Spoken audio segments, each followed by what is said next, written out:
नमस्कार MTS channel पर स्वागत है। आज हम आपको एक प्रेम कहानी लेकर आए हैं। कहानी अच्छी लगे तो चैनल को लाइक, कमेंट और सब्सक्राइब अवश्य करें। आइए सुनते हैं प्रेम कहानी। सुरैया और तनवीर की प्रेम कहानी। मूसलाधार बारिश हो रही थी और वो अपने कमरे में बैठा जलथल देख रहा था। बाहर बहुत बड़ा लॉन था जिसमें 2 दरख्त थे। उनके सब्ज पत्ते बारिश में नहा रहे थे। उसको महसूस हुआ कि वो पानी की इस यूरिश से खुश होकर नाच रहे हैं। उधर टेलीफोन का एक खंबा गड़ा था उसके फ्लैट के सामने। ये भी बड़ा मसरूर नजर आता था, हालांकि उसकी मसरत की कोई वजह मालूम नहीं होती थी। इस बेजान शय को भला मसरूर क्या होना था, लेकिन तनवीर ने, जो कि बहुत मगमूम था, यही महसूस किया कि उसके आसपास जो भी शय है खुशी से नाच गा रही है। सावन गुजर चुका था और बाराने रहमत नहीं हुई थी। लोगों ने मस्जिदों में इकट्ठे होकर दुआएं मांगी, मगर कोई नतीजा बरामद न हुआ। बादल आते और जाते रहे, मगर उनके थनों से पानी का एक कतरा भी न टपका। आखिर एक दिन अचानक काले काले बादल आसमान पर घिर आए और छाछो पानी बरसने लगा। तनवीर को बादलों और बारिशों से कोई दिलचस्पी नहीं थी।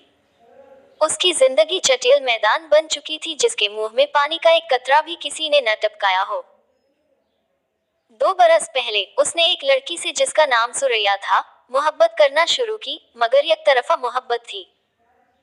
सुरैया ने उसे दरखोरे एतना ही न समझा। सावन के दिन थे, बारिश हो रही थी। वो अपनी कोठी से बाहर निकला, जांघिया पहनकर नहाए और बारिश का लुत्फ उठाए। आम बाल्टी में पड़े थे। वो अकेला बैठा उन्हें चूस रहा था कि अचानक उसे चीखें और कहे सुनाई दिए। उसने देखा कि साथ वाली कोठी के लॉन में 2 लड़कियां बारिश में नहा रही हैं और खुशी में शोर मचा रही हैं। उसकी कोठी और साथ वाली कोठी के दरमियान सिर्फ एक झाड़ियों की दीवार हायल थी। तनवीर उठा। आम का रस चूसते हुए वो बाड़ के पास गया और गौर से उन दोनों लड़कियों को देखा। दोनों महीन मलमल के कुर्ते पहने थी, जो उनके बदन के साथ चिपके हुए थे।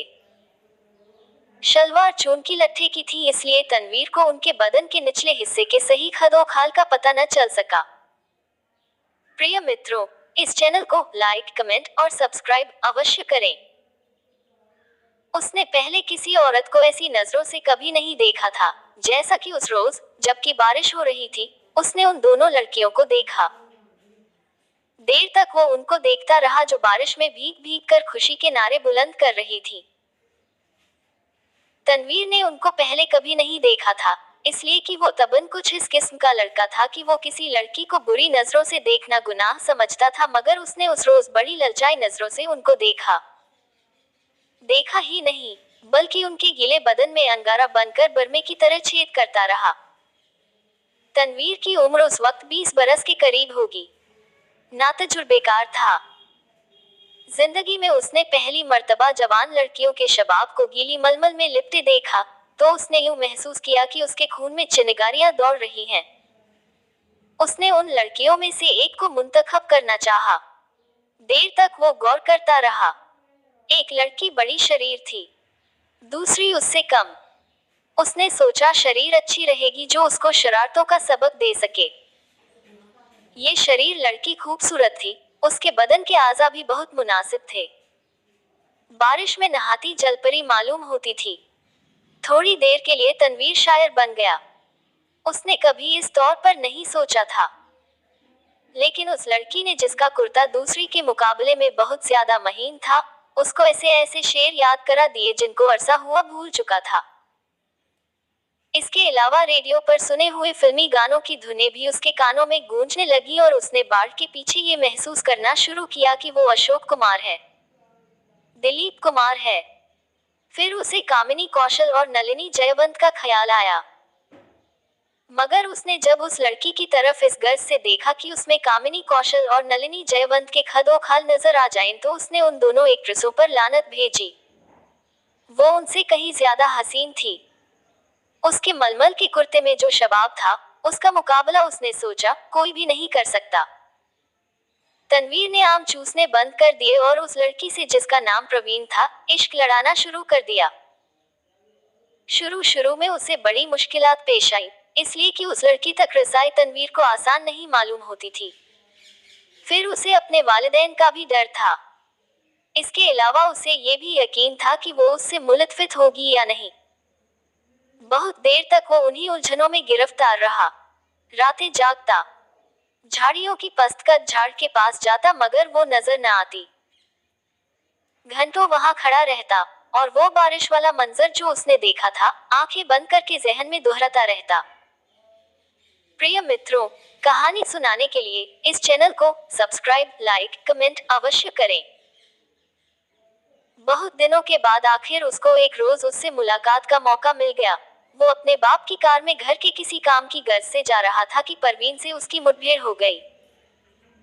वो कार स्टार्ट कर चुका था कि साथ वाली कोठी में तनवीर के ख्वाबों की शहजादी निकली। उसने हाथ से इशारा किया कि वो मोटर रोक ले। तनवीर घबरा गया। हर आशिक ऐसे मौकों पर घबरा ही जाया करता है।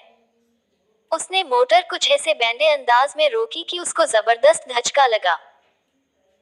उसका सर जोर से स्टीयरिंग व्हील के साथ टकराया, मगर उस वक्त वो शराब के नशे से ज्यादा मखमूर था। उसको उसकी महबूबा ने खुद मुखातिब किया था। परवीन के होठों पर गहरे सुर्ख रंग की लिपस्टिक थोपी हुई थी। उसने सुर्ख मुस्कुराहट से कहा, माफ फरमाएगा मैंने आपको तकलीफ दी। बारिश हो रही है। तानगा इस दूर दराज जगह मिलना मुहाल है और मुझे एक जरूरी काम से जाना था। आप मेरे हमसाए हैं इसीलिए आपको ये जहमत दी। तनवीर ने कहा, जहमत का क्या सवाल पैदा होता है। मैं तो उसकी जबान लड़खड़ा गई। आपसे मेरा तारुफ तो नहीं लेकिन आपको एक बार देखा था। परवीन अपनी सुर्ख मुस्कुराहटों के साथ कार में बैठ गई और तनवीर से पूछा, आपने मुझे कब देखा था। तनवीर ने जवाब दिया, आपकी कोठी के लॉन में। जब आप और आपके साथ एक और लड़की बारिश में नहा रही थी। परवीन ने अपने गहरे सुर्ख लिबों में से चीखनुमा आवाज निकाली, हाय, आप देख रहे थे। ये गुस्ताखी मैंने जरूर की। इसके लिए माफी चाहता हूँ।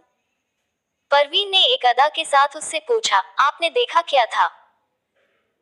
ये सवाल ऐसा था कि तनवीर उसका जवाब नहीं दे सकता था। आए बाएं शाएं करके रह गया। जी कुछ नहीं, बस आपको। मेरा मतलब है कि दो लड़कियां थी जो बारिश में नहा रही थी और खुश हो रही थी। मैं उस वक्त आम चूस रहा था।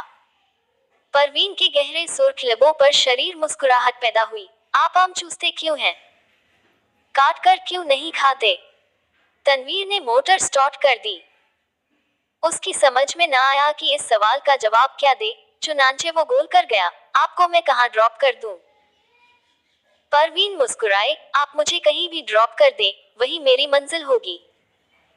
तनवीर ने यूं महसूस किया कि उसे अपनी मंजिल मिल गई है। लड़की जो उसके पहलू में बैठी है अब उसी की है, लेकिन उसमें इतनी जुर्रत नहीं थी कि वो उसका हाथ दबाए या उसकी कमर में 1-2 सेकंड के लिए अपना बाजू हमायल कर दे। बारिश हो रही थी, मौसम बहुत खुशगवार था। उसने काफी देर सोचा। मोटर की रफ्तार उसके ख्यालात के साथ साथ तेज होती गई। आखिर उसने एक जगह उसे रोक लिया और जज्बात से मगलूब होकर उसको अपने साथ चिमटा लिया। उसके होठों से अपने होंठ पेवस्त कर दिए। उसको ऐसा महसूस हुआ कि वो कोई बहुत ही लजीज आम चूस रहा है। परवीन ने कोई मुजामत न की, लेकिन फौरन तनवीर को ये एहसास बड़ी शिद्दत से हुआ कि उसने बड़ी नाशाइस्ता हरकत की है और गालिबन परवीन को उसकी ये हरकत पसंद नहीं आई। चुनांचे एकदम संजीदा होकर उसने कहा, आपको कहाँ जाना है? परवीन के चेहरे पर यूं खफकी के कोई आसार नहीं थे, लेकिन तनवीर यूं महसूस कर रहा था जैसे वो उसके खून की प्यासी है। परवीन ने उसे बता दिया कि उसे कहाँ जाना है। जब वो उस जगह पहुंचा तो उसे मालूम हुआ वो रंडियों का चकला है।